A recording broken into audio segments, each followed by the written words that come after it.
Hello friends, welcome to my channel Excellent Coaching. Aggression, violence और peace के बारे में डिस्कस करेंगे यहाँ पे। एग्रेशन और वायलेंस दो अलग अलग वर्ड्स हैं जिनका मीनिंग भी बहुत अलग अलग है।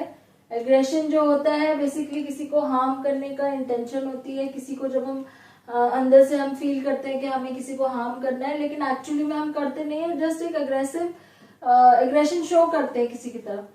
वायलेंस होता है जब हम एक्चुअली में किसी को हर्ट करते हैं, हमारे एक्शंस में हमारी एग्रेशन नजर आती है। एक्चुअल में जब हम किसी को यहाँ पे अपने एक्शंस के थ्रू हार्म करते हैं किसी को, तो एग्रेशन जो है it is an intention to harm others and violence is harming others by the actions of others. तो यहाँ पे अब दो टाइप के एग्रेशन है, इंस्ट्रूमेंटल एग्रेशन और हॉस्टाइल एग्रेशन। इंस्ट्रूमेंटल एग्रेशन का मतलब होता है जब हम कोई गोल को अचीव करने के लिए या हमारा कोई टारगेट है जिसको हमने अचीव करना है उसके लिए एग्रेशन दिखाते हैं। उसके पीछे कोई ना कोई रीजन होता है, जो चीज हमें चाहिए उसके लिए हम एग्रेसिव हो रहे हैं या फिर हम वायलेंस दिखा रहे हैं। हॉस्टाइल एग्रेशन होता है कि हमारे को कोई ऑब्जेक्ट नहीं अचीव करना, हमें कुछ चाहिए नहीं, लेकिन हम जस्ट किसी को परेशान करने के लिए या किसी को हेट करते हैं, किसी ना किसी रीजन से हम दिखा रहे हैं, लेकिन हमें कुछ उसमें मिल नहीं रहा है, सिर्फ हम एक एक्सप्रेशन दिखा रहे हैं एंगर का किसी की तरफ, तो वो हो जाता है हॉस्टाइल एग्रेशन। ठीक है। कॉजेज ऑफ एग्रेशन क्या होते हैं, एग्रेशन लोग क्यों दिखाते हैं? कभी कभी हमें लगता है कि एग्रेशन कई लोग बहुत ज्यादा एग्रेसिव होते हैं, कुछ बोलो तो चिढ़ जाते हैं एकदम से। तो what are the causes of that? तो as per your book it is there are few causes like inborn tendency. सब लोगों के अंदर एक इनबॉर्न टेंडेंसी हमारे अंदर होती है एग्रेशन की, सेल्फ डिफेंस के लिए, क्योंकि स्टार्टिंग से हम लोग ह्यूमन बींग्स हंटर्स थे। तो हंटर्स जब हम थे, पहले जब हमारे एंसेस्टर्स थे विलेजेस और उसमें रहते थे, जब जंगलों में रहते थे, तो वो हंटिंग वगैरह करते थे। अब वो हंटिंग के लिए एग्रेशन तो करना ही पड़ता है, वो भी एक तरह से वायलेंस ही है जब आप मार रहे हो किसी को। तो ये चीज हमारे अंदर इनबॉर्न है, एक तरह से हेरिडिटरी है, इनबॉर्न टेंडेंसी है एग्रेशन शो करना। पहले ये सेल्फ डिफेंस के लिए होती थी, अभी भी कभी कभी सेल्फ डिफेंस के लिए ही करते हैं, लेकिन मोस्टली लोग अब जो है एग्रेशन जो है अपनी किसी चीज को अचीव करने के लिए, किसी गोल को, टारगेट को या दूसरों को परेशान करने के लिए शो करते हैं। लेकिन जो हमारे अंदर इनबॉर्न ये चीज आई है वो सिर्फ एक सेल्फ डिफेंस के लिए आई थी। ठीक है। फिजियोलॉजिकल कंडीशंस होती हैं, जैसे कि क्राउडेड प्लेस में अगर आप खड़े हो तो आप बहुत ज्यादा एकदम से अराउज रहते हो, जरा सा आपको कोई कह दे या कोई टच कर ले तो एकदम गुस्सा हो जाते हो, तो उस टाइम पे आपका बहुत अराउजल स्टेट रहता है। वेदर अगर बहुत खराब है, हॉट ह्यूमिड है, तो उस टाइम आप बहुत ज्यादा इरिटेटेड रहते हो। तो अगर कोई आपकी फिजियोलॉजिकल मतलब आपकी बॉडीली कंडीशंस कुछ ऐसी है कि आप बहुत ज्यादा अराउज्ड हो उस टाइम पे, अराउज मतलब कोई आपको एकदम बोलेगा तो आप एकदम से रिएक्ट करोगे, तो उस टाइप की कंडीशंस में एग्रेशन होने के चांसेस ज्यादा रहते हैं। आप इमेजिन कर सकते हो कि क्राउडेड प्लेस में जाकर ऐसा होता है ना कि आपको कोई धक्का मार दे या कुछ कर दे तो आप बहुत एग्रेसिव हो जाते हो एकदम से। और उसके बाद है child react with physical punishment which can make the child resentful. Suppose आपको बचपन में बहुत ज्यादा फिजिकली पनिशमेंट्स मिली है पेरेंट्स से, तो आपको क्या लगता है कि यही एक सही तरीका है कोई गलत चीज को ठीक करने का, तो आप भी वो चीज सीखते हो, आप भी आगे जाके एग्रेशन दिखाते हो, या फिर रिजेंटफुल हो जाते हो कि मेरे साथ ऐसा हुआ तो मैं भी आगे ऐसा करूंगा। तो अगर बचपन से आपने देखी है कोई चीज के फिजिकल पनिशमेंट या वायलेंस के थ्रू अचीव करी गई है तो आप भी वो चीज सीखने लगते हो। ठीक है। और हो सकता है कि frustration of not able to attain a goal, मतलब हमें फ्रस्ट्रेशन है कि हमें कोई चीज नहीं मिली और उसकी वजह से हम वो फ्रस्ट्रेशन एग्रेशन में शो कर रहे हैं। और ये फ्रस्ट्रेशन और एग्रेशन वाली थ्योरी जॉन डॉलर्ड ने भी दी थी कि जब हम बहुत फ्रस्ट्रेटेड होते हैं, किसी चीज को नहीं अचीव कर पाते, किसी गोल को, तो हम एग्रेशन शो करते हैं। और जनरली हमारा एग्रेशन होता है टुवर्ड्स द वीकर पर्सन। जैसे मेजोरिटी सोसाइटी में जो मेजोरिटी ग्रुप होता है वो माइनॉरिटी की तरफ एग्रेशन ज्यादा दिखाता है, क्योंकि हमारी थिंकिंग प्रेजुडिस होती है उनके लोगों की तरफ।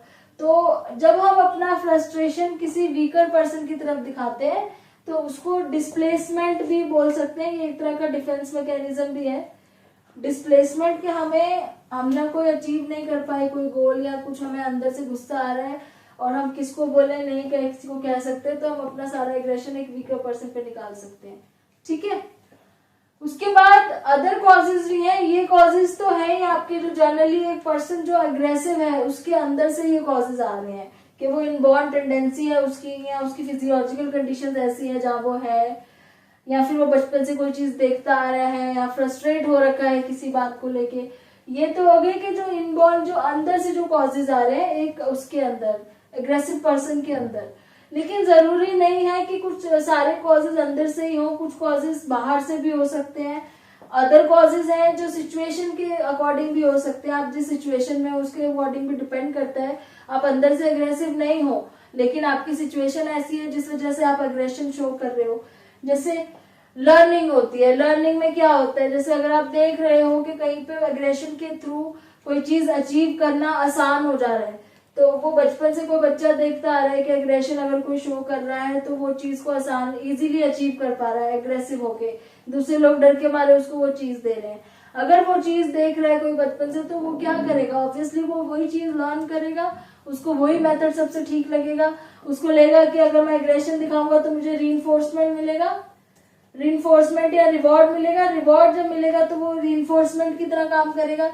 ठीक है ना। अगर किसी ने, मान लो मूवीज में देखते हैं बच्चे के, किसी ने उसको मारा और मार के अपनी चीज वापस ले ली, तो उसको यही लगेगा कि भाई मैंने एग्रेशन दिखाया तो उसको रिवॉर्ड मिला है।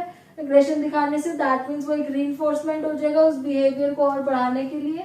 तो लर्निंग हो सकती है मॉडलिंग के थ्रू। मॉडलिंग क्या होता है, जब आप देखते हो, टीवी में देखते हो, मीडिया में देखते हो किसी को, या अपने सामने किसी पर्सन को देखते हो कि उसने एग्रेशन दिखाई, वॉयलेंस दिखाया और उसका काम हो गया, ठीक है ना, और उसको अच्छा लगा। अगर वो जिस तरह की चीजें वो देख रहा है मीडिया में अपने सामने किसी पर्सन को करते हुए कि एग्रेशन से, वॉयलेंस से किसी का कोई काम हो रहा है, किसी को कोई चीज मिल रही है, तो वो लर्निंग उसको हो रही है ऑटोमेटिकली। वो पहले से एग्रेसिव नहीं है लेकिन वो लर्न कर रहा है। ओके। उसके बाद ऑब्जर्वेशन लर्निंग भी यही है, जैसे कि एल्बर्ट बेंड्यूरा ने आपको एक बोबो डॉल का जो मैंने एक्सपेरिमेंट डिस्कस किया था, एल्बर्ट बेंड्यूरा जो था उन्होंने एक बच्चों के साथ एक एक्सपेरिमेंट किया था बोबो डॉल वाला, जिसमें उनको वीडियो दिखाई गई थी कि कुछ बच्चे जो है डॉल को बहुत एग्रेसिवली मार रहे हैं, कुछ कर रहे हैं, और उनको फिर बाद में किसी ने आके रिवॉर्ड दे दिया। और दूसरी वीडियो में दिखाया था कि उस जो बच्चों ने मारा है डॉल को, उनको पनिशमेंट मिली है। तो दोनों जो ग्रुप्स इनको देख रहे थे, उन दोनों के ग्रुप्स में बिहेवियर में क्या दिखा था कि जिनको दिखाया गया कि पनिशमेंट मिल रही है उन लोगों ने एग्रेशन नहीं दिखाया, जिनको दिखाया गया कि एग्रेशन दिखाने के बाद रिवॉर्ड मिल रहा है उस ग्रुप ने भी वैसे ही बिहेवियर दिखाया। तो ऑब्जर्वेशनल लर्निंग करते हैं हम लोग। ऑब्जर्वेशनल लर्निंग में ये होता है कि ऑब्जर्व करके हम सीख रहे हैं, जरूरी नहीं है कि वो चीज हम उसी टाइम पे शो करेंगे, मतलब आपने देखा और आप उस टाइम पे उठ के झगड़ा करने लगे, ऐसा नहीं है। लेकिन आपको अगर उसी सिचुएशन में डाल दिया जाए जहाँ पे इस तरह की सिचुएशन बन रही है, जहाँ पे एग्रेशन दिखाना है, तो आप वही चीज दिखाओगे जो आपने पहले ऑब्जर्व की थी। तो ऑब्जर्वेशन लर्निंग के थ्रू भी बच्चे बहुत ज्यादा एग्रेशन सीखते हैं।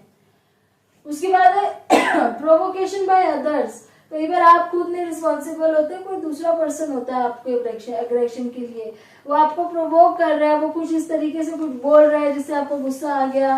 ज्यादातर ऐसे ही होता है ना कि सामने वाले ने कुछ बोल दिया और एकदम से आपको गुस्सा आ गया, आप उठ गए, लड़ने लग गए। तो अगर कोई सामने वाला प्रोवोक कर रहा है, ऐसी चीजें बोल रहा है जिससे आपको गुस्सा आ रहा है, तो फिर ऑब्वियसली आप एग्रेशन दिखाओगे, आप अगर नहीं भी हो एग्रेसिव इतने। इजी अवेलेबिलिटी ऑफ वेपन्स भी एक बहुत बड़ा कॉज होता है। कहाँ जहाँ पे इजीली ऐसे वेपन्स अवेलेबल हैं जिससे कोई एग्रेशन दिखा सकता है। एक होता है वर्बल एग्रेशन, दूसरा वायलेंस, मतलब अगर उसके ऐसे वेपन्स या ऐसी चीजें उसके घर में है जिससे वो वायलेंस कर सकता है। जैसे जहाँ पे इजीली गन्स वगैरह अवेलेबल होती है, जिनके घरों में गन्स वगैरह रखी होती है, या जिनके घरों में हॉकी स्टिक्स है, इस टाइप का कोई वेपन मिल जाता है जिससे वो अग्रेशन या वायलेंस दिखा सकता है। तो अगर वो इजीली अवेलेबल है वो चीज, तो वो चांसेस ज्यादा होते हैं वायलेंस होने के, अग्रेसिव होने के। इंस्टेड ऑफ अगर कोई चीज ही अवेलेबल नहीं है तो क्या होता है कि बहुत कम चांसेस होते हैं कि कोई किसी को फिजिकली हार्म करेगा, जबकि कोई चीज ही नहीं मिल रही है अगर उसको ऐसा कुछ करने के लिए। तो ये भी एक बहुत बड़ा फैक्टर है, आप एग्रेशन को रोक सकते हो अगर आप वो वेपन जो है वो इतना इजीली अवेलेबल मत कराओ जिससे वायलेंस हो रहा है। ठीक है। फिर है पर्सनालिटी फैक्टर्स। पर्सनालिटी फैक्टर्स क्या होते हैं, कईयों का आपको पता ही है हॉट टेम्पर्ड होते हैं, कई लोग बहुत ज्यादा गुस्से वाले होते हैं, उनकी पर्सनालिटी ही ऐसी होती है कि थोड़ा सा पेशेंस नहीं होता, हल्की सी बात पे फ्रस्ट्रेट हो जाते हैं, एकदम से रिएक्ट कर जाते हैं, एकदम से एग्रेसिव हो जाते हैं। तो पर्सनालिटी कुछ इस तरह की होती है कि एकदम से गुस्सा हो जाते हैं। तो उसमें पर्सनालिटी जो है वो, क्योंकि बिल्डअप ऐसी हुई है, पर्सनालिटी बिल्डअप होने के रीजंस इसमें से कोई भी हो सकते हैं ऊपर में से, जैसे कि लर्निंग ऐसी हुई है या ऑब्जर्वेशन लर्निंग हुई है या फिर चाइल्ड रियरिंग ऐसी हुई है, तो ऐसी कुछ भी रीजन हो सकता है कि उस तरह की पर्सनालिटी है, ठीक है। उसके बाद है कल्चरल फैक्टर्स। कल्चरल फैक्टर्स में ये होता है कि सपोज किसी कल्चर में एग्रेशन दिखाना बहुत अच्छा माना जाता है, कोई ऐसा कल्चर है, कुछ इस तरह के सोसाइटीज है जहाँ पे अगर कोई अग्रेशन दिखाता है तो उसकी और तारीफ होती है, अगर कोई इस तरह का एक्ट करके दिखाता है जो बहुत अग्रेसिव है, बहुत वायलेंट है, तो वहां पे उसको उसकी तारीफ की जाती है, उसको बहुत ज्यादा स्ट्रांग बोला जाता है कि अच्छा तुमने उसको मारा, तू तो बहुत स्ट्रांग है, बहुत अच्छा है। तो अगर आपके कल्चर में ऐसी चीज है जो चीज इस चीज को प्रमोट कर रही है कि आप अग्रेसिव हो, वायलेंस हो, तो आप बहुत स्ट्रांग हो, तो ऑब्वियसली आपके माइंड में भी वही चीज बैठ जाती है कि भाई मुझे इस तरह का बिहेवियर करना है अपनी पर्सनालिटी सबको अच्छी दिखाने के लिए। तो ये कुछ और फैक्टर्स हैं जो कॉजेज ऑफ एग्रेशन और वायलेंस है, और इसको अब इसके नेक्स्ट वीडियो में बाद में डिस्कस करेंगे कि हम इस चीज को कैसे कंट्रोल कर सकते हैं, कम कर सकते हैं। Thanks for